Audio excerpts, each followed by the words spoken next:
Antes de mais nada, antes que você se comprometa, e comprometa todos os próximos 11 meses que a gente tem esse ano, antes que você faça isso, antes que você volte à rotina,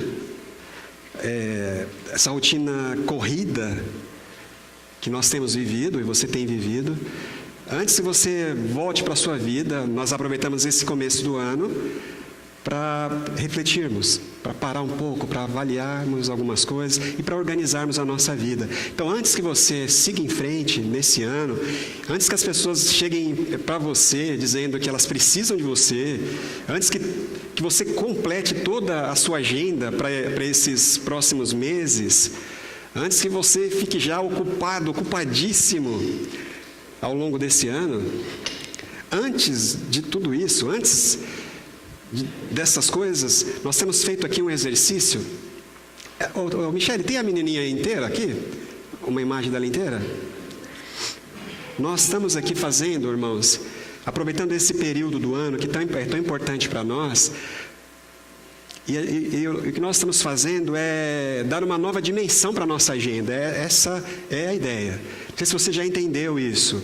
A nossa agenda diária, tão corrida, tão atarefada, tão cansativa, desgastante, ela precisa ganhar uma nova dimensão, uma dimensão espiritual. Deus quer que eu faça isso. Deus quer que você faça isso. Que você pegue a sua agenda diária e você dê uma dimensão espiritual para ela. Nós estamos fazendo isso através de algumas disciplinas espirituais que precisam ser resgatadas, né? A gente falou já da meditação na palavra de Deus, como é importante e como a nossa geração abriu mão dessa prática e como ela tem feito falta, como as nossas almas sentem, como elas estão sedentas, as nossas almas, e confusas, sem direção, porque nós perdemos o costume, o hábito de meditarmos na palavra de Deus. Então, eu estou muito feliz, porque eu converso com os irmãos e todo mundo, eu vejo cada um falando uma coisa aqui, outra ali, todo mundo lendo a Bíblia no começo do ano e envolvidos, né, Débora? A Débora estava falando do Gustavo. O Gustavo, hein? Oh, cadê o Gustavo? Não veio hoje, mas o Gustavo envolvido no estudo e na meditação na palavra de Deus, gente, e eu vejo os mais jovens e todo mundo envolvido, e é isso. Oi? Aqui, ó, gente, já passamos de Gênesis, Êxodo, né? É que tem gente que acha que Gênesis, na nossa agenda está lá, Gênesis de 1 a 4. Não é versículo 1, é o versículo 4, capítulo. Tem mais um pouco aí. Mas olha só, a palavra de Deus, ela tem feito falta. Obrigado, Leandro. Como ela é importante. Oh, obrigado, Michele, essa menininha. E olha só, quando eu estava pensando nessa série, e eu fiquei pensando, o que nós vamos usar, né? Pensei, um ponto de exclamação, prioridade, exclamação. Mas eu falava, mas só exclamação, fazer uma ilustraçãozinha e tal, e estava bem pobre. E aí eu olhei para essa menininha aqui. Ela não se contenta em ficar no chão, sabe? Ela quer voar, né? Olha só. E nós estamos falando de buscar o reino em primeiro lugar. E ela ajuda a gente a entender isso, que a nossa agenda ela precisa ganhar essa dimensão espiritual. Nós precisamos fazer como a palavra de Deus fala, andar nos lugares altos, como a corça faz, né? E ir para os lugares mais altos, na verdade é buscar o reino, é fazer com que os nossos afazeres diários, eles ganhem sim essa dimensão espiritual. A nossa luta incansável, né? Ninguém aqui é preguiçoso, todo mundo está trabalhando, todo mundo está envolvido, todo mundo ocupado. Mas a gente não pode fazer o que o autor lá de Eclesiastes nos alerta. Viver só atrás dessas coisas, viver correndo atrás da vida, viver correndo atrás do prejuízo, como a gente ouve, né? Vocês já passaram, esses dias atrás eu fui lá no centro, Lá tem aquele impostômetro, sabe? Vocês já viram lá? Lá perto em frente ao colégio, o pátio do colégio, lá no centro de São Paulo, tem aquele impostômetro. E o negócio está girando lá. Aí você fala, nossa, eu tenho que correr. Olha o governo me cobrando, né? Imposto. E nós pensamos assim, a gente precisa sair atrás. Mas o autor de Eclesiastes fala que se a gente fizer isso, a gente vai se dar muito mal.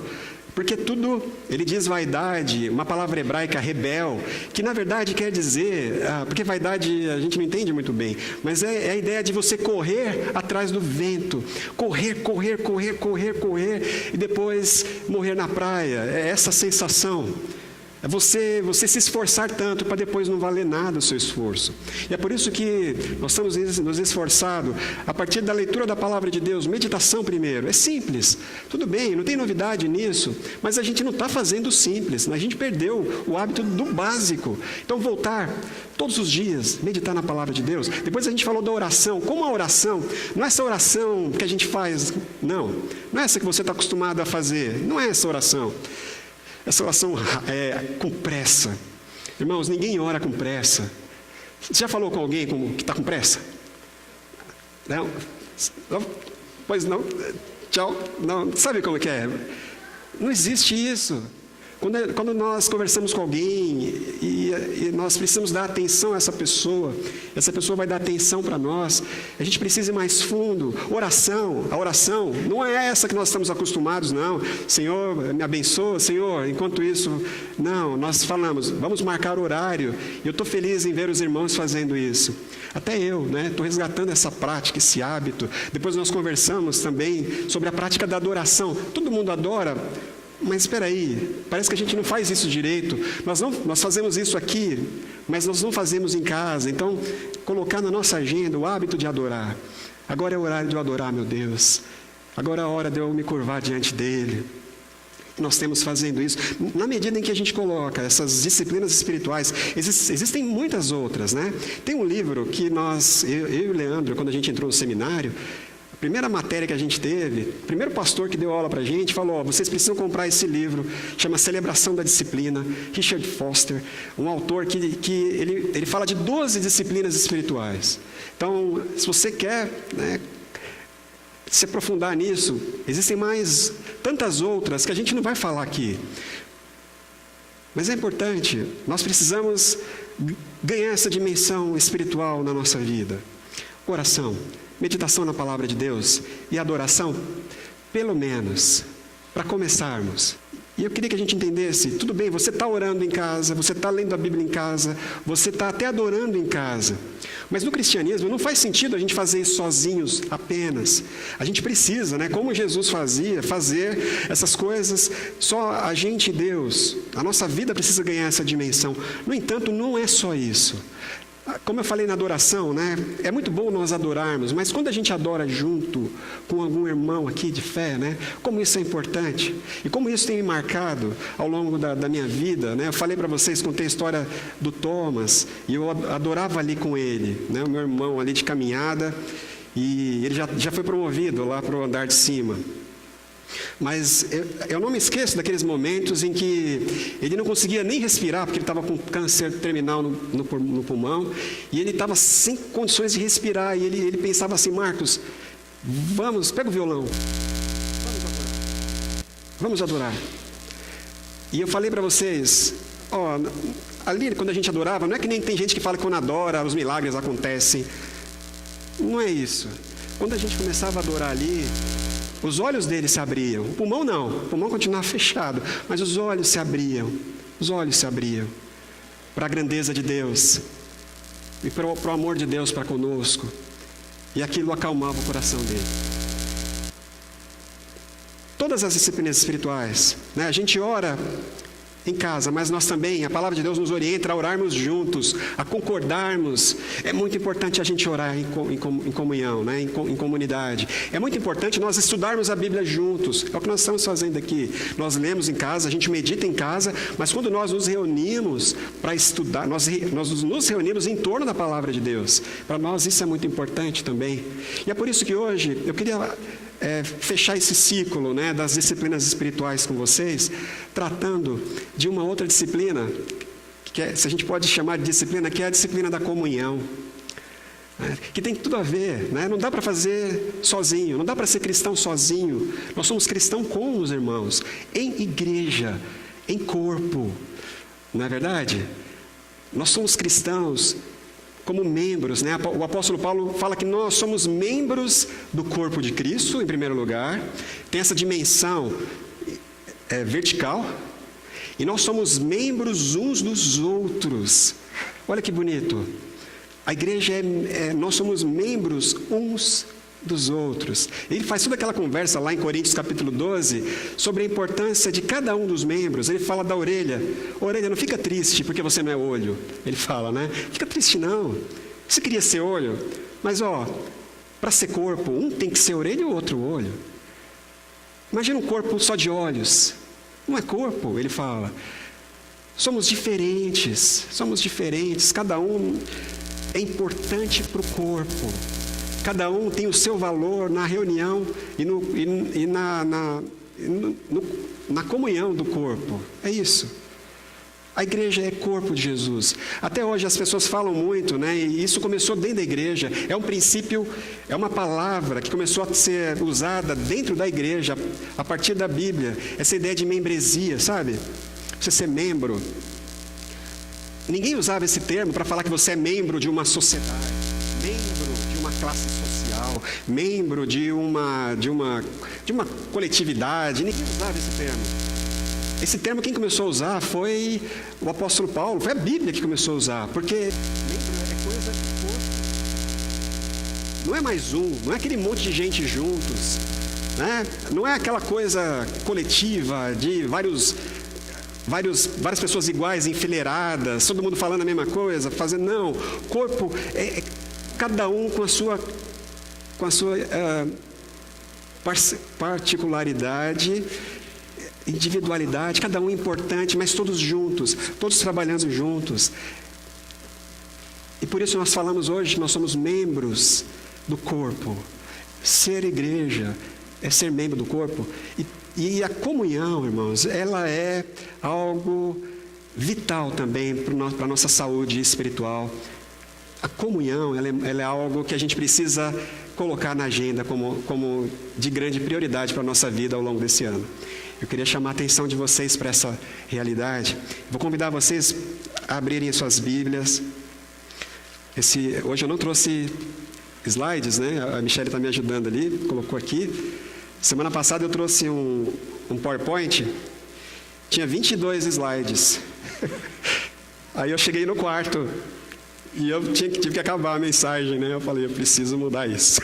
O Marlon subiu aqui, eu estava no quarto slide, tinha mais 20, quase 20. Eu falei, não, então eu preciso me corrigir. A carta aos Romanos, o último capítulo.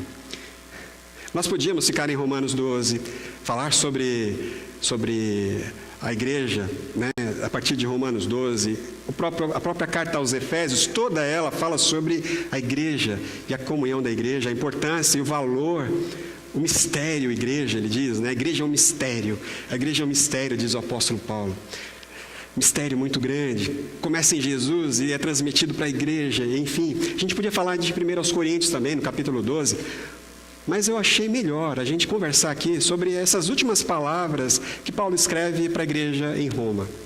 Romanos 16. Romanos capítulo 16. Obrigado, Rafa.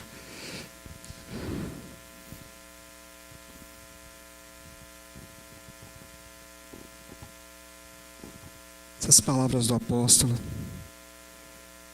Olha só, são saudações, né? É um capítulo inteiro, gente, de saudação. Tem uma lista grande. Você fala, mas para que você vai ler essa lista? Enfim, vamos lá.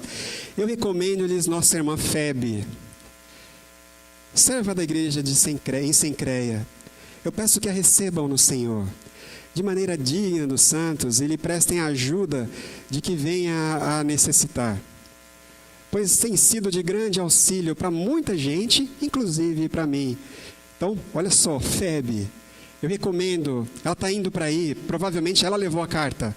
Paulo escreveu a carta aos Romanos lá em Corinto, e Febe, que morava ali em Cencreia, que era pertinho ali de Corinto, por volta de 10 quilômetros de Corinto, ela era a portadora da carta. Então ela foi para Roma e ela levou a carta. Então Paulo fala, recebe essa irmã, olha só. Ele fala dele, apresenta a Febe. Recebam no Senhor de maneira digna. Quando ela chega aí, recebam a Febe de maneira digna no Senhor, nos santos, e lhe prestem ajuda. Tudo que ela precisar, façam. Tudo que ela estiver precisando, atendam a Febe. Porque ela tem sido de grande importância. Ela tem sido de grande auxílio para muitas e muitas pessoas, irmãos, inclusive para mim. Então, olha só a Febe. Recebam a Febe. Saúdem Priscila e Áquila, os meus colaboradores em Cristo Jesus. Arriscaram a vida por mim.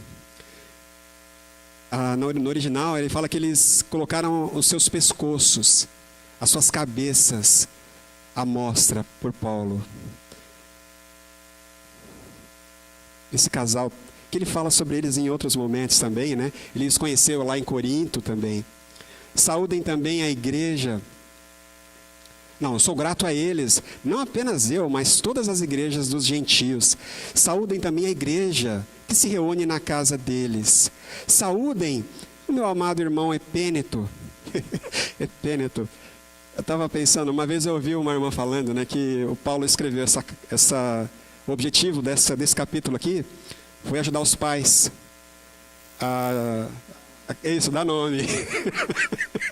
Aí, Epêneto, sai da rua, menino, volta para dentro da casa e tal. Nomes bíblicos, né? Nomes bíblicos, ok. Saúdem Maria, a igreja que se reúne na casa. Saúdem o irmão Epêneto, que foi o primeiro convertido a Cristo na província da Ásia, o primeiro que se entregou a Jesus em toda a Ásia. Ele lembrou do Epêneto, sabe? O meu irmão Epêneto, ele foi o primeiro que aceitou Jesus quando eu fui pregar na Ásia. Saúdem Maria, que trabalhou arduamente por vocês. Saúdem Andrônico e Júnias. Andrônico, menino. Cala a boca, menino, né? Ok. Tem os outros, Andrônico. Tem os outros, não come tudo, essas coisas. Meus parentes, ele fala aqui de parentes, mas são compatriotas, provavelmente. Eram pessoas mais próximas aí. Então, Andrônico e Júnias, o casal também, são notáveis entre os apóstolos e estavam em Cristo antes de mim. Eles são mais maduros que eu. Saúdem Ampliato, meu amado irmão no Senhor. Saúdem Urbano, nosso cooperador em Cristo. E meu amado irmão Estaques. Saúdem Apeles, aprovado em Cristo. Saúdem os que pertencem à casa de Aristóbulo. Aristóbulo é legal, hein? Quem que está chegando aí? Tem algum bebê chegando? Pode ser Aristóbulo? Ok. Saúdem Herodião, meu outro parente. Pode ser parente, mas é bem provável que seja judeu, compatriota, como Paulo. Porque ele está escrevendo aqui para todo mundo, ninguém aqui é judeu. Aí quando ele fala de um judeu, ele fala, esse é o meu parente. Saúdem Herodião, meu parente. Saúdem os da casa do Narciso, que estão no Senhor. Saúdem, essa é boa, gente. Gêmeas, aí Débora. Você não teve essa ideia, ninguém te falou. Saúdem Trifena e Trifosa. Duas irmãs queridas, podia ser o nome da Bela e da Bia, né? Trifena e Trifosa. Mulheres que trabalham arduamente no Senhor. Saúdem a amada Pérside, outra que trabalhou arduamente no Senhor. Saúdem Rufo, eleito do Senhor, e sua mãe. Olha só, gente, que tem sido mãe também para mim. Ela tem sido uma mãe para mim também. Saúdem Assíncrito, Flegonte, Hermes, Patrobas, Hermas e os irmãos que estão com eles. Saúdem Filólogo, Júlia, Nereu e sua irmã, e também Olimpas e todos os santos que estão com ele. Saúdem uns aos outros com ósculo santo. Todas as igrejas de Cristo enviam-lhes saudações.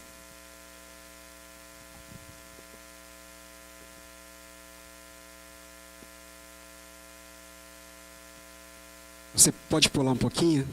21. Timóteo, meu cooperador, envia-lhes saudações. Bem como Lúcio, no versículo 21, né? Timóteo, meu cooperador, envia-lhe saudações. Bem como Lúcio, Jason e Sosípatro, os meus parentes. Eu, Tércio, Tiago, seu pai leu isso aqui. Não, né? Eu, Tércio, que redigi essa carta, saúdo vocês no Senhor. Gaio, cuja hospitalidade eu e toda a igreja desfrutamos. Paulo estava na casa de Gaio. Envia-lhes saudações. Erasto, administrador da cidade, e nosso irmão, quarto, o Tércio, que é terceiro, e o quarto, aqui. Olha só. Enviam-lhes saudações. Que a graça do nosso Senhor Jesus Cristo seja com vocês todos. Amém. Amém. E aí, gente, olha só que bonito. Eu queria chamar a atenção. Paulo, ele tinha o hábito de orar todos os dias, com certeza. Ele deixa isso claro. Paulo tinha o hábito de estudar, de meditar e de mergulhar, né, nas Escrituras, como ninguém. Ele era uma pessoa muito, muito ocupada. Na agenda de Paulo, oração, meditação na palavra de Deus, adoração. Ele era um grande adorador. Ele deixa isso tão claro. Não é verdade? Ele fazia isso como ninguém. Mas Paulo nunca foi um cristão solitário. Não é um cristão, nunca foi um cristão solitário. Porque de um jeito ou de outro não tem como a gente fazer isso sozinhos. A adoração que a gente faz em casa, ela faz muito mais sentido quando nós estamos juntos adorando. Então, se eu adoro lá em casa, quando eu chego aqui, eu adoro com os meus irmãos, eu vou ter uma experiência muito mais profunda. É o que aconteceu com o João, que nós vimos na semana passada. João adorava todos os dias, mas no domingo foi uma adoração especial. E é por isso, no domingo, que ele teve uma visão. Os olhos dele se abriram para a realidade em todas as suas dimensões. Foi no domingo que isso aconteceu. Eu queria estimular você esse ano a colocar também a comunhão. Não só isso que nós fazemos aqui, mas também isso. É muito importante nós estarmos aqui regularmente com os irmãos. Somos membros uns dos outros. Não é só que você vem para receber, mas o seu irmão depende de você. O ouvido depende da boca. O pé depende da mão para ser corpo. Então cada um é importante. Todos precisamos estar aqui, mas não só isso. Eu quero te estimular a desenvolver comunhão esse ano. Não é amizade, não é só amizade, não é só parceria, não, é comunhão. Coloca na sua agenda o valor, sabe? Coloca lá momentos e momentos que você vai desenvolver comunhão com as pessoas. É isso que Paulo está falando aqui. Essa lista não foi uma lista para ajudar os pais a dar o nome para os filhos, claro que não. Paulo, ele tinha essa lista e ele começou a falar. Ele está saindo de Corinto. Ele está no final do ministério, ele sai de Corinto e ele avisa para os romanos: eu quero ir para aí, mas antes eu vou em Jerusalém. Eu vou levar os donativos que eu juntei para a igreja pobre lá em Jerusalém, que está sofrendo, que está carente, né? Eles estão precisando tanto. Eu quero ir para aí, eu estou indo para aí. Olha só, Corinto, Grécia, ele estava indo para Roma, mas antes ele muda o seu trajeto, ele vai para Jerusalém. Ele falou: estou indo para aí, que depois eu quero ir para a Espanha, mas manda um abraço. A FEB está levando essa carta, mas manda um abraço para esses irmãos queridos. Manda um abraço. Aí você vê Paulo, esses vínculos tão fortes. Essa pessoa me ajudou tanto a vida inteira. Ela foi um suporte para mim. Essa tem sido uma mãe para mim. Isso é comunhão, gente. Por isso Paulo foi quem ele foi. Não tem como ser cristão sozinho. A gente precisa ser cristão sozinhos. Mas o relacionamento que nós temos com Deus sozinhos nos conduz à comunhão da igreja. Porque nós somos membros uns dos outros. E nós somos membros do corpo de Cristo. Ele é a cabeça. Ele é o primeiro. Mas todos somos membros e membros uns dos outros. Coloca na sua agenda. Coloca como prioridade desenvolver comunhão com os irmãos. Hoje nós estamos aqui diante da mesa do Senhor. Nada mais significativo, nada mais Nada fala mais sobre comunhão do que essa mesa, irmãos. Jesus, na noite em que foi traído, Jesus, na noite em que ele foi abandonado por todos, Jesus, naquela noite ele ceiou com os seus discípulos. Naquela noite ele trouxe um novo significado para a libertação. A festa da libertação, a festa da salvação, a Páscoa, a festa da ação definitiva de Deus para nos salvar. Ele usou esse momento e ele trouxe uma nova, ele ressignificou todos os elementos. Então ele levanta o pão, ele levantou o pão e ele disse: esse é o meu corpo partido por vós. Partido por vós. Aí o que Jesus faz? Ele começa a partir o pão e ele entrega para cada um. Todos recebam o corpo, o pão que é partido, esse pão partido por vocês, e que vocês receberam, não é só partido, mas tô aqui o seu pedaço, tô aqui o seu, tô aqui o seu. Todos receberam o pão, todos receberam da porção. Aí ele falou: sabe esse pão? Sabe essa porção do pão? Sabe esse pedacinho do pão? Ele representa o meu corpo. Ele representa o meu corpo, que é partido por vocês. Façam isso em memória de mim. E eu quero convidar você nessa manhã a fazer isso. Alguns, os mais antigos, se você vai ver lá na igreja católica, a igreja luterana e a igreja anglicana, até na presbiteriana, eles, muitas vezes, na presbiteriana também, eles chamam esse momento de Eucaristia. Já viram? É o termo grego, né? É o termo antigo, eles chamam de Eucaristia. Mas é a oferta da graça. Jesus, então, ele entrega o corpo. Ele parte o corpo. Ele fala: esse é o meu corpo partido por vocês, em favor de vocês. E eu quero convidar você nessa manhã a fazer isso. Comunhão. Comunhão. Ser parte do corpo de Cristo. O apóstolo Paulo, lá em Coríntios 11, ele fala: olha, ninguém faça isso de forma leviana. Ninguém faça isso. Ninguém se aproxima da mesa não estando nem aí para a igreja, para o corpo de Cristo. Não. As pessoas que se aproximam da mesa é porque compreendem o corpo de Cristo. Não é se você é digno, não é se você tem pecado ou não tem. A ideia é: você faz parte do corpo de Cristo. Você faz parte do corpo de Cristo. Você crê. Aqueles que creem fazem parte do corpo de Cristo. Você faz parte, então você é bem-vindo. Você se aproxima. Façam isso em memória de mim, diz o Senhor Jesus. Na noite em que ele foi traído, ele ergueu o pão, tendo dado graças. Ele partiu o pão e ele disse: comam todos. Esse é o meu corpo, partido em favor de vocês. Façam isso pensando em mim, em memória de mim. Todos os crentes, todos os membros do corpo de Cristo, venham. Aqui da minha direita para a minha esquerda, você pega uma porção do pão, um pedacinho aqui do pão, pega um cálice também, volta para o seu lugar, não fala sobre mais nada, não pense mais nada, olha para Jesus, o corpo de Jesus que foi erguido ali na cruz. Ele foi erguido na cruz, foi partido por amor, porque nos amou, por amor a nós. Esse corpo partido por nós, que está lá, no celestial agora, com as cicatrizes, todas as cicatrizes. Agora ele foi ressignificado. Ele fala: a igreja é o meu corpo, a igreja é o meu corpo, a igreja é o meu corpo, a igreja é o meu corpo.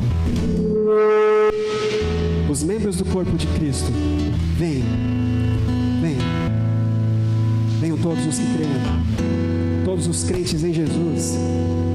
Pega um pedacinho do pão, pega um cálice, volta para o seu lugar. Em memória de mim, disse Jesus. Não conversa sobre mais nada, nada, nada, nada. Olha para Jesus. Esse é o meu corpo partido em favor de vocês. Façam isso em memória de mim.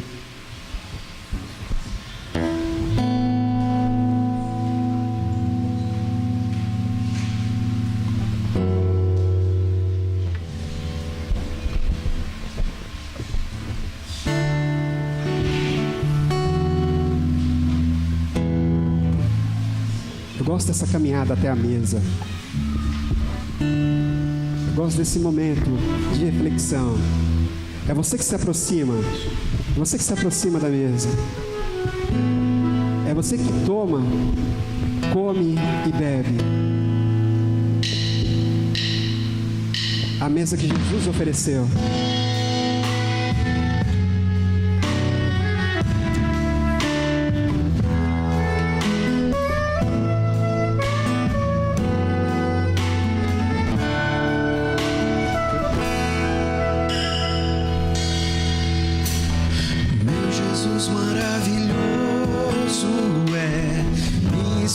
A prosseguir, e mesmo quando tudo não vai bem, eu continuo olhando para ti, pois sei que tu tens o melhor para mim. Há um segredo no teu coração, ó, dá-me forças para continuar,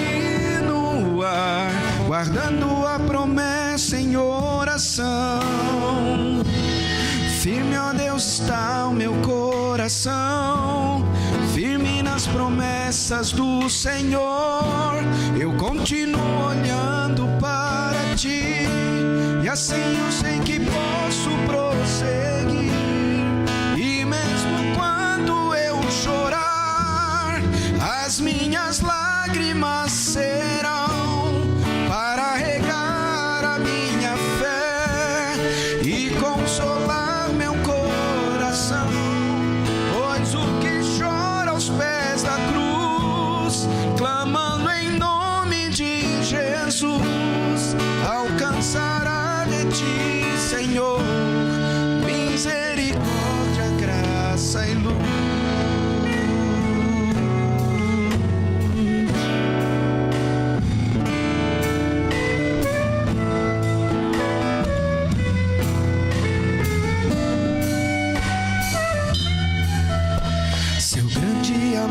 Não cessa, eterno, não tem fim. Quão grande és tu, Senhor, quão grande és pra mim. Sua graça é o meu refúgio, descanso no teu poder. Maravilhoso és, pra mim. Firme, ó Deus, está o meu coração, firme nas promessas do Senhor. Eu continuo olhando para ti, e assim eu sei que posso prosseguir. E mesmo quando eu chorar, as minhas lágrimas serão para regar a minha fé e consolar meu coração, pois o da cruz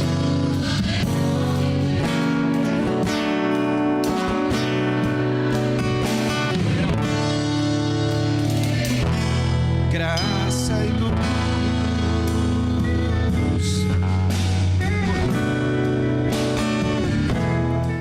Jesus ergue, tendo dado graças, vamos agradecer a Deus por essa mesa que salva, essa mesa que nos liga a Deus, comunhão com Deus, e essa mesa que nos liga uns aos outros. Vamos agradecer a Deus pela mesa que o Senhor Jesus nos ofereceu. É o corpo, é o sangue vertido por nós. Amém? Vamos agradecer a Deus. Senhor, muito obrigado, Pai, pela oportunidade de estarmos aqui. Obrigado pela Tua palavra. Obrigado pela Tua mesa. Obrigado a Deus, porque o Senhor matou a nossa sede O Senhor matou a nossa fome. Muito obrigado, ó Deus. O pão da vida foi nos oferecido. A água da vida foi entregue a nós. Nós te louvamos, ó Deus. Nós te louvamos pelo pão que representa o corpo. Nós te louvamos, ó Deus, e agradecemos, damos graças pelo sangue que hoje é representado pelo cálice. Nós fazemos isso, Pai, olhando firmemente, fixamente para o Senhor Jesus. Gratos. No nome santo de Jesus nós oramos.